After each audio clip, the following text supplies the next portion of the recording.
Vasanthakumar Raman blog YouTube ചാനലിലേക്ക് ഏവർക്കും സ്വാഗതം. ഞാനിന്ന് പറയാൻ പോകുന്നത് ശങ്കര നാരായണമൂർത്തിയെക്കുറിച്ചാണ്. ശിവൻ്റെയും വിഷ്ണുവിൻ്റെയും ചൈതന്യങ്ങളുടെ സങ്കല്പിത രൂപമാണ് ശങ്കരനാരായണൻ. ആര്യാധിനിവേശത്തിനു ശേഷം ആര്യ ദ്രാവിഡ സമുന്നയമുണ്ടായപ്പോഴാണ് ഇങ്ങനെയൊരു മൂർത്തിസങ്കല്പമുണ്ടായത് എന്ന് കരുതപ്പെടുന്നു. ലിംഗരൂപത്തിലും രൂപവിഗ്രഹങ്ങളായും ശങ്കരനാരായണമൂർത്തി പ്രതിഷ്ഠിക്കപ്പെട്ടിട്ടുണ്ട്. ശിവൻ്റെ വലതുഭാഗവും വിഷ്ണുവിൻ്റെ ഇടതുഭാഗവും ചേർന്നതാണ് രൂപവിഗ്രഹങ്ങൾ.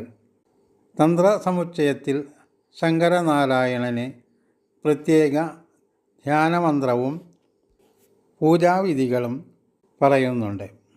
ശങ്കരനാരായണ ധ്യാനമന്ത്രം: ധ്യായോ ജടാമുകുളചന്ദ്രകലോധമൂർത്താം തക്ഷസ്തരക്ഷൗജിനപീതതു കുലവാസാം ഈശാച്യുതശ്രീശിഖചക്രകപാലസംഘാൻ വിഭ്രൽസിതാസിന വബോദ്യോചിതാത്മഭൂഷാം.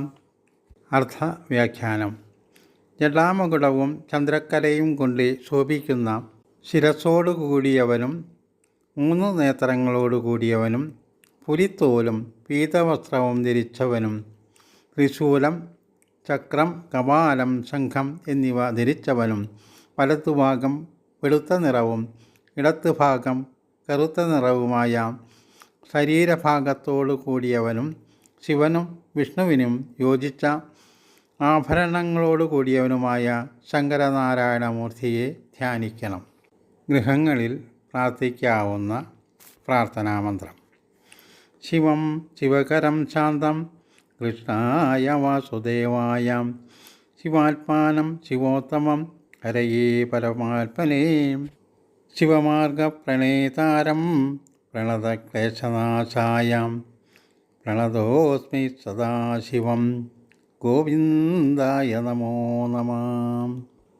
ഒറ്റ പ്രാർത്ഥന കൊണ്ട് 2 മൂർത്തികളുടെ അനുഗ്രഹം സിദ്ധിക്കുന്ന ഒരു പ്രാർത്ഥനാ മന്ത്രമാണ്. നിത്യവും ഈ മന്ത്രം ജപിക്കുന്നത് വളരെ നല്ലതാണ്. നിങ്ങളുടെ വിലയേറിയ അഭിപ്രായങ്ങൾ കമൻറ്റ് ബോക്സിൽ രേഖപ്പെടുത്തുക.